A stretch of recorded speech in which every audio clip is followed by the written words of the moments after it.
We've got building trades here this evening. We've got industrials. We've got public employees. We've got members of Occupy Charleston with us. Yeah. And we're with you. Good evening. Good evening.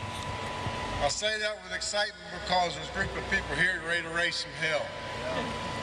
But the sad thing is, it's a sad day in this state. It's a sad day to stand here in the federal workforce, West Virginia, knowing that our brothers and sisters are having to go in and depend on how they're going to feed their kids, how they put food on the table. You're right here. How they clothe them. What do they tell them at Christmas time when mom and dad don't have the food, they don't have the clothes, they don't have the gifts for them for Christmas. It's a sad time in this country when we come here. As Reverend Lewis said, it's about Congress now. We don't want to go to Congress and say we need to collect more unemployment. By God, we need jobs. Right. We need more jobs. But the issue is, they're fighting amongst themselves along party lines because they want to, because they can, because they're trying to hold this country down for the next 13 months until they, the Republicans, can get their own president. While people starve to death, that's what they want to do. And that's what they're doing. That's what we're here for, to tell our Congresswoman Capito, Ray Hall, McKinley, Rockefeller, Senator, and Manchin. We want unemployment extensions for the workers that cannot find a job. They can't do that for us. We got something for them. It's called unemployment. We will deliver on our message. We've had this fight for 100 years. First of all, I'd like to say it is an honor to speak for veterans in the state of West Virginia. I'm not from here, but I am a 9th generation West Virginian. And I am proud to say that I am a direct bloodline of Bill Lizard. My people fought that war. Veterans today have it rough. They really do. They come home, they get discharged, and a number of them end up in homeless shelters. Never seen this before, but it's happening now. There's something very important about work for a veteran. That's a way that veterans get reconnected to their community. They have a lot to go through. This is something I spend a lot of time studying and working with. Veterans need jobs desperately because it adds to their mental health. Without work, they sit and they fester. They draw deeper into themselves. Some of them lapse deeper into PTSD.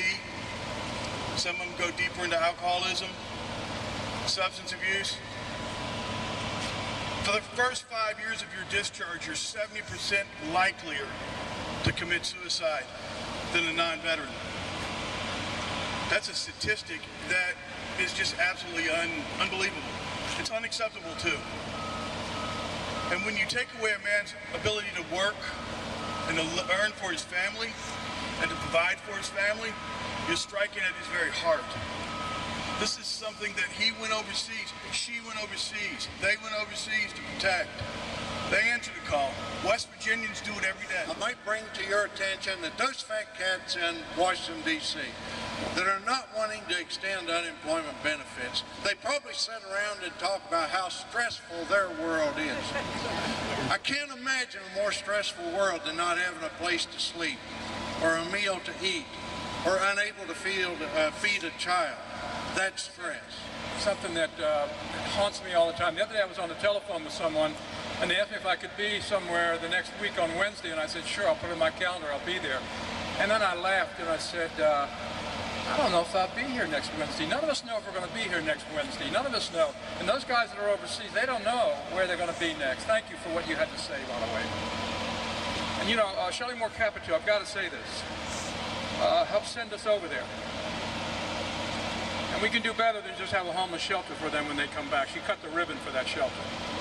So we need to be on her doorstep, all the folks who live right around here, in order to help her be better be the person that she can It be. is great to see the Occupy Charleston group here, and you know, they want to be critical of the efforts as you've joined with us to do these things. Well, you know, this is our future.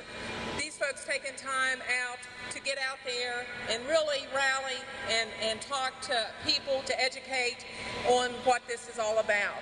And in the last few decades, the average income of the top 1% has gone up by more than 250% to $1.2 million per year. Now, anybody in this crowd, are you amongst that 1%? I don't think so. I think we're the 99%, correct? Right. Meanwhile, as I said, the real wages of working people haven't increased in 30 years. There's something very wrong when the 1% who control the resources also control what happens on Capitol Hill. Unfortunately, that's what working families are facing as Congress stalls over whether to extend unemployment benefits for the millions of American workers who just can't find a job. It was real, brothers and sisters. Today, we deliver a message. Tomorrow, we're going to deliver another message. With us, with the Occupy group, we're sick and tired of what they're not doing for us. Thank you.